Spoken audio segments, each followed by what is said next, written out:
BSc part third की आज की क्लास में हम नेक्स्ट यूनिट फोर्थ को शुरू करने जा रहे हैं। और यूनिट फोर्थ है हमारे पास कण त्वरित्र यानी कि पार्टिकल एक्सेलरेटर। जो हम न्यूक्लियर रिएक्शंस में जो पार्टिकल देखते हैं उनको त्वरित करने के लिए जो संसाधन काम में लिया जाता है उसे कहते हैं हम कण त्वरित्र पार्टिकल एक्सेलरेटर। तो सबसे फर्स्ट हम लेते हैं कण त्वरित्र क्या होते हैं। तो कण त्वरित्र की डेफिनेशन, तो एक ऐसा उपकरण जिसकी सहायता से कणों को त्वरित करके उनकी ऊर्जा के मान में वृद्धि की जा सकती है, कण त्वरित्र कहलाता है। यानी कि जो उनकी एनर्जी है, उनकी एनर्जी में के मान में जो है वृद्धि कर सके, उस युक्ति को, उस उपकरण को हम क्या कहते हैं, कण त्वरित्र। तो इसके लिए जो कुछ भाग हैं उनकी आवश्यकता होती है। तो सबसे फर्स्ट हम देखते हैं आयन स्रोत। जो आयन्स हैं वो कहाँ से मिलेंगे, उसे कहते हैं हम आयन सोर्स, जहाँ से आयन उत्पन्न होते हैं।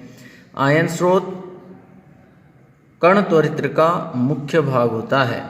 तो जो कण त्वरित्र है उसका मुख्य भाग क्या होता है, आयन स्रोत।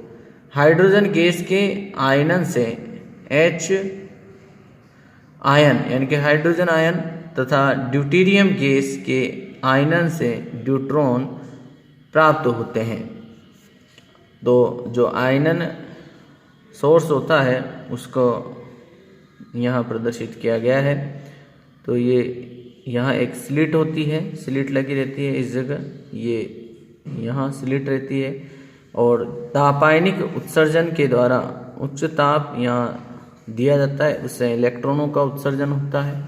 और इलेक्ट्रॉनों के उत्सर्जन से जो यहाँ प्लाज्मा है, टेम्परेचर अधिक होने से यहाँ प्लाज्मा बनता है। इस प्लाज्मा को सुरक्षित रखा जाता है हाई टेम्परेचर पर। और यहाँ जो है एनोड, यहाँ एनोड लगा रहता है और इस एनोड के से जो है निर्गत भाग क्या कहलाता है, मैग्नेटिक फील्ड यानी कि चुंबकीय क्षेत्र पी वेक्टर रहता है। यहाँ से एंटर और यहाँ से एग्जिट आयन के लिए रास्ते रहते हैं। जब फिलामेंट F, जो फिलामेंट F है, ये को गर्म करके तापायनिक उत्सर्जन द्वारा इलेक्ट्रॉन उत्सर्जित कराए जाते हैं, तब यह इलेक्ट्रॉन नली में उपस्थित गैस का आयनीकरण कर देते हैं। तो जो उत्सर्जित इलेक्ट्रॉन्स हैं ये इस नली में उपस्थित जितने भी यहाँ गैसीय पार्टिकल होते हैं उन गैसीय पार्टिकल्स का क्या करते हैं, आयनीकरण कर देते हैं, जिससे धनायन व ऋणायन उत्पन्न होकर प्लाज्मा का निर्माण कर देते हैं। प्लाज्मा में उच्च ऊर्जा के धनायन व ऋणायन उपस्थित होते हैं। तो हमने प्लाज्मा के लिए देखा था कि जो प्लाज्मा है वो हायर एनर्जी पर बनता है और हायर एनर्जी पर जो गैस है वो आयनित अवस्था में आ जाती है, उसी को हम क्या कहते हैं, प्लाज्मा। तो गैस जो है हायर एनर्जी पर जब आयनित अवस्था में आ जाती है तो वो स्टेट क्या कहलाती है, प्लाज्मा स्टेट कहलाती है। तो धनायन व ऋणायन होते हैं।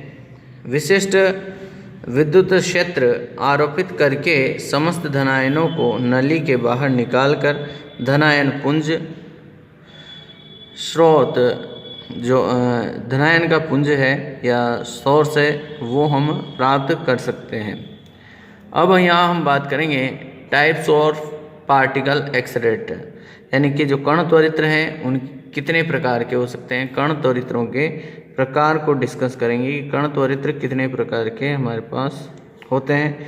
तो सबसे फर्स्ट नंबर 1 हम बात करते हैं रेखीय त्वरित्र, लीनियर एक्सेलरेटर। नंबर 2 पर हम बात करेंगे चक्रीय त्वरित्र, साइक्लिक जो है एक्सेलरेटरों की।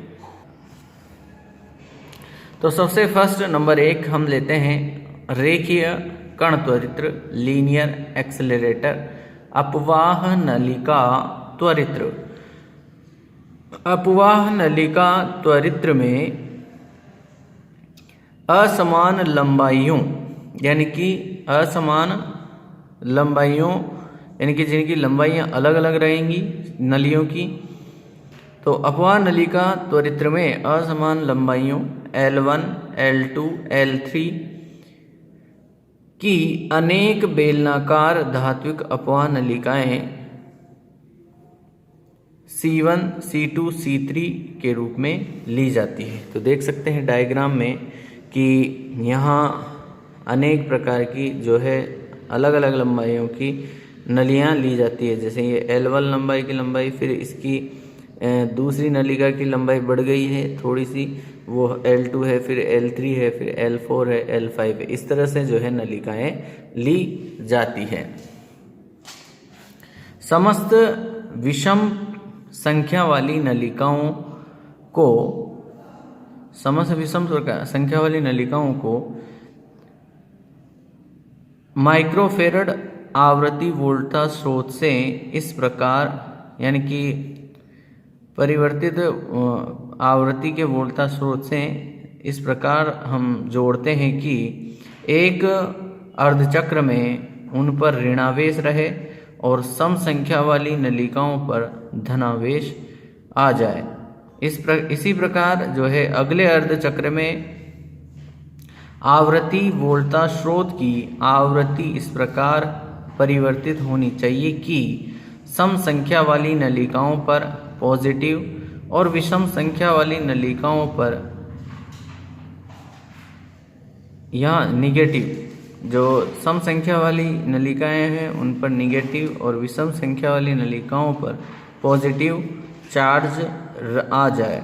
तो देखिए यहाँ जो नलिकाएं हैं, इन नलिकाओं में जो वोल्टा स्रोत लगाया हुआ है यहाँ पर, इस वोल्टा स्रोत से आवृत्ति वोल्टा स्रोत में को इस प्रकार लगाया जाता है कि प्रथम अर्धचक्र में जो आवृत्ति वोल्टा स्रोत से जो यहाँ इन पर जो आवेश का मान रहेगा, तो प्रथम अर्धचक्र में जो सम संख्या वाली जो नलिकाएं हैं इन पर तो कैसा आवेश रहे, प्लस आवेश रहे, और द्वितीय अर्धचक्र में जो है सम संख्या वाली नलिकाओं पर माइनस आवेश आ जाए, और जो विषम संख्या वाली नलिकाएं हैं उन पर प्रथम अर्धचक्र में माइनस आवेश और द्वितीय अर्धचक्र में जो है प्लस आवेश रहे। इस प्रकार से जो है नलिकाओं पर आवेश रहे, ऐसी व्यवस्था यहाँ की जाती है। समस्त नलिकाओं की लंबाइयाँ बढ़ते हुए क्रम में होती है तथा नलिकाओं के अंदर कण की ऊर्जा तथा वेग नियत होते हैं। तो डायग्राम इस तरह से रहेगा कि यहाँ से तो जो है आपके जो आयन है, पॉजिटिव आयन, वो एंटर करेगा। पॉजिटिव आयन एंटर करने पर यहाँ नलिकाएं होती है जिनकी लंबाइयाँ क्रमशः बढ़ती हुई रहती है और ये इन्फिनिटी आगे तक चलती है। यहाँ जो है आवृत्ति वोल्टा सोर्स लगा रहता है, जहाँ प्रथम अर्धचक्र में सम संख्या वाली नलिकाओं पर तो पॉजिटिव आवेश और विषम संख्या वाली पर निगेटिव आवेश बना रहे। फिर द्वितीय अर्धचक्र में जो है सम संख्या वाली पर निगेटिव आवेश और विषम संख्या वाली पर पॉजिटिव आवेश बना रहे। इस प्रकार से यहाँ व्यवस्था रहती है। अब देखिए इसकी क्या कार्य प्रणाली किस प्रकार से रहती है। जब धनायन अपवाह नलिका में प्रवेश करता है तो नलिका के अंदर उसकी ऊर्जा नियत बनी रहती है, किंतु जब धनायन दो नलिकाओं के मध्य अंतराल में पहुंच जाता है तो इस स्थिति में आवृत्ति वोल्टा स्रोत की आवृत्ति इस प्रकार परिवर्तित होती है कि वह अपवाह नलिका आवेशित तथा उसके आगे की नलिका ऋणावेशित हो जाए। इस स्थिति में आरोपित वोल्टा स्रोत के कारण धनायन त्वरित हो जाता है तथा उसकी वो ऊर्जा जो है इलेक्ट्रॉन वोल्ट करीब करीब 1 इलेक्ट्रॉन वोल्ट बढ़ जाती है और वह अगली अपवाह नलिका में पहुंच जाता है। धनायन दो नलिकाओं के मध्य अंतराल को पार करने में इलेक्ट्रॉन वोल्ट ऊर्जा ग्रहण करता है, अर्थात अपवाह नलिकाओं n, जो अपवाह नलिकाओं की संख्या कितनी है n, यानी कि n अपवाह नलिकाओं को पार करने में ग्रहण की गई कुल ऊर्जा, तो वो इतनी होगी। अब हम पहले इसके एक्सप्लेनेशन को समझते हैं डायग्राम के अकॉर्डिंग। तो सबसे पहले जब पॉजिटिव आयन यहाँ एंटर करेगा तो ये जो विषम संख्या वाली नलिकाएं हैं ये किस आवेश पर रहेंगी, निगेटिव आवेश पर रहेगी, और सम संख्या वाली जो है प्लस आवेश पर रहेंगी। तो जैसे ही ये पॉजिटिव आयन यहाँ प्रवेश करता है तो ये निगेटिव आवेश पर रहेगी, और ये पॉजिटिव आवेश है तो ये इलेक्ट्रॉन वोल्ट एनर्जी, यानी कि इस गैप में, इस अंतराल में ये जो आयन है इसकी ओर खींचेगा, त्वरित होगा। खींचने का मतलब है त्वरित होगा, यानी कि electron volt 1 electron volt energy से जो है ये इस नली में की ओर आकर्षित होता है, ये नली इसको खींचती है। अब जैसे ही ये इस नली के निर्गत सिरे पर आएगा, निर्गत सिरे पर आते ही वो यानी कि दूर से अर्धचक्र आ जाएगा और जो है आवृत्ति चेंज हो जाएगी। L1 तो हो जाएगा पॉजिटिव, और L2 यानी कि सम संख्या वाली नलिकाएं कैसी हो जाएगी, निगेटिव। तो जब ये पार्टिकल इससे निकलेगा L1 से, तो ये इन दोनों नलिकाओं के मध्य के अंतराल में क्या होगा, त्वरित होगा, इसकी ऊर्जा में वृद्धि होगी, इलेक्ट्रॉन वोल्ट एनर्जी में वृद्धि होगी। तो ये पार्टिकल इस L2 की ओर, यानी कि जो L2 है जो माइनस आवेश पर है द्वितीय अर्धचक्र में, ये इस पॉजिटिव आयन को अपनी ओर खींचेगा तीव्र गति से, और इसकी एनर्जी में फिर से जो है 1 इलेक्ट्रॉन वोल्ट एनर्जी की वृद्धि हो जाएगी। अब ये जैसे ही इस L2 को पार करने के लिए यहाँ इसके लास्ट छोर पर आएगा, पुनः अगले अर्धचक्र में ये तो L2 तो हो जाएगी माइनस में, प्लस में, और L3 हो जाएगी अब माइनस में। ठीक है, तो L2 तो हो जाएगी प्लस में और L3 हो जाएगी माइनस में। तो पुनः इन दोनों के बीच के अंतराल में इसकी 1 इलेक्ट्रॉन वोल्ट एनर्जी में फिर से वृद्धि होगी, और पॉजिटिव आयन खींचेगा, त्वरित होगा किसकी ओर, L3 की ओर। इस तरह प्रत्येक अंतराल में, प्रत्येक दो नलिकाओं के मध्य के अंतराल में इसकी एनर्जी में 1 इलेक्ट्रॉन वोल्ट की एनर्जी की वृद्धि होती है। अतः जब ये n नलिकाओं से गुजरेगा तो इसकी ऊर्जा में कितनी वृद्धि हो जाएगी, n इलेक्ट्रॉन वोल्ट। तो इसकी गतिज ऊर्जा में कितनी वृद्धि हो जाएगी, इसकी गतिज ऊर्जा हम लेते हैं n नलिकाओं को पार करने पर हाफ mv/n² के रूप में, और n नलिकाओं को ये पार करता है तो n गैप होंगे, तो n गैप होने की स्थिति में, यानी कि n नलिकाएं हैं, तो इसकी ऊर्जा में कितनी वृद्धि होगी, n इलेक्ट्रॉन वोल्ट। तो Vn² = 2n eV/m। m जो है उस पॉजिटिव आयन का जो है मास है, द्रव्यमान है। Vn = √2n eV/m, ये इक्वेशन नंबर 1। धनायन नलिका के अंदर, जो धनायन है उस नलिका के अंदर इस कैपिटल L दूरी तय करने में एक अर्धचक्र यानी कि T/2 के तुल्य समय लेता है, T/2 समय लेता है। अतः उसका जो वेग है Vn वो होगा दूरी बटा समय के अनुपात के बराबर, यानी कि ln/T/2। ये इक्वेशन नंबर 2 हो गई। तो ये भी Vn है और इक्वेशन नंबर 1 भी Vn को प्रदर्शित, दोनों को इक्वल करते हैं। तो दोनों को बराबर करने पर ln/T/2 = √2n eV/m।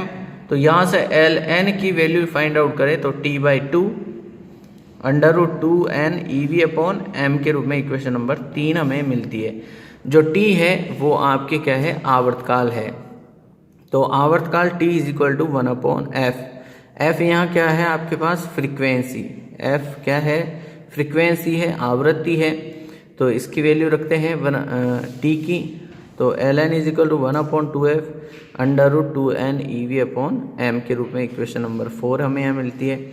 यानी कि जो नलिकाओं की लंबाई है, नलिकाओं की लंबाई उनकी संख्या के वर्गमूल के समानुपाती होती है। यानी कि जो नलिकाओं की जो लंबाई है वो नलिकाओं की लंबाई उनकी संख्या के वर्गमूल के समानुपाती होती है तथा आवृत्ति के व्युत्क्रमानुपाती होती है। अर्थात हम कह सकते हैं कि जो नलिकाओं की लंबाइयाँ हैं वो क्या होंगी। कई बार ये प्रश्न आधे नंबर में पूछा गया है कि जो रेखीय त्वरित्र होते हैं उनमें नलिकाओं की लंबाइयाँ कितनी होंगी।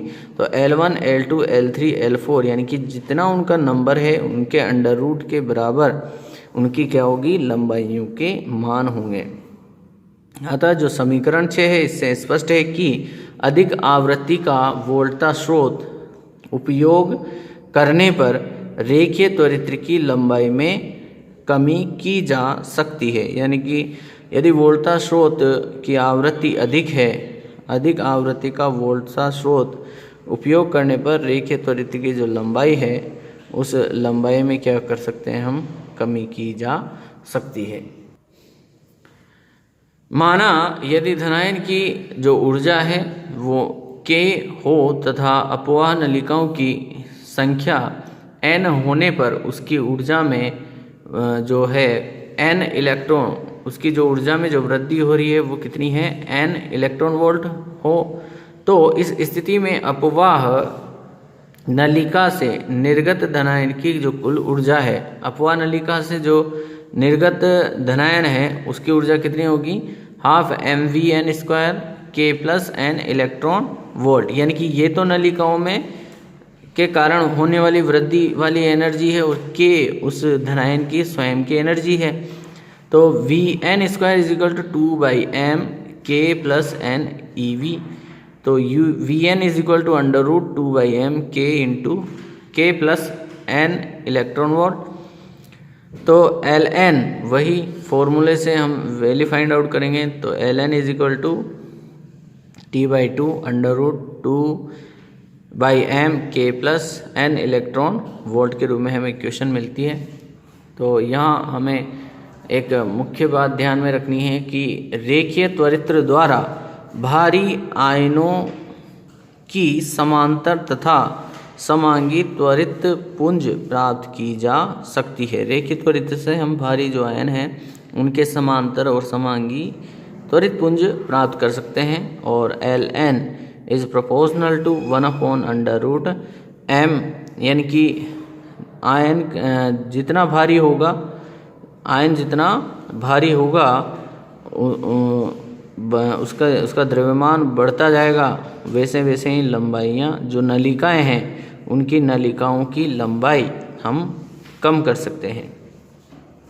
तो इसके क्या क्या सीमाएं हैं, क्या क्या दोष हैं वो देखते हैं। रेखीय त्वरित्र की सीमाएं एवं दोष कई बार पूछे गए हैं एग्जाम्स में। तो सबसे फर्स्ट हम देखते हैं रेखीय त्वरित्र में प्रयुक्त अपवाह नलिकाएं बढ़ती हुई लंबाई के क्रम में होने से रेखीय त्वरित्र की जो लंबाई है वो बहुत अधिक हो जाती है। कि बहुत सारी नलियाँ एक साथ जो है एक ही क्रम में लगाते जाएंगे तो जो नलिकाओं जो रेखीय त्वरित्र है उसकी लंबाई क्या हो जाएगी, बहुत अधिक हो जाएगी। और इसके लिए हमें एक बहुत ही लंबे चौड़े क्षेत्र की आवश्यकता होगी, अतः जो कि हमारे लिए सुविधाजनक नहीं होती है। इतने लंबे रेखीय त्वरित्र में निर्वात बनाए रखना भी कठिन है, यानी कि संभव नहीं होता है।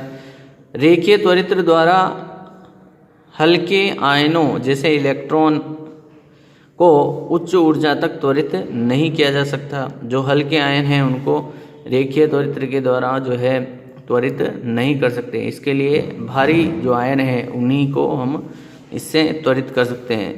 रेखीय त्वरित्र में धनायनों के कारण धारा अल्पकालिक स्पंदों के रूप में प्राप्त होती है। तो धनायनों के कारण जो धारा है अल्पकालिक स्पंदों लगभग 10⁻⁻⁶ सेकेंड स्पंदों के रूप में हमें प्राप्त होती है। तो आज की क्लास में इतना ही। नेक्स्ट क्लास में नेक्स्ट टॉपिक लेंगे। Thank you.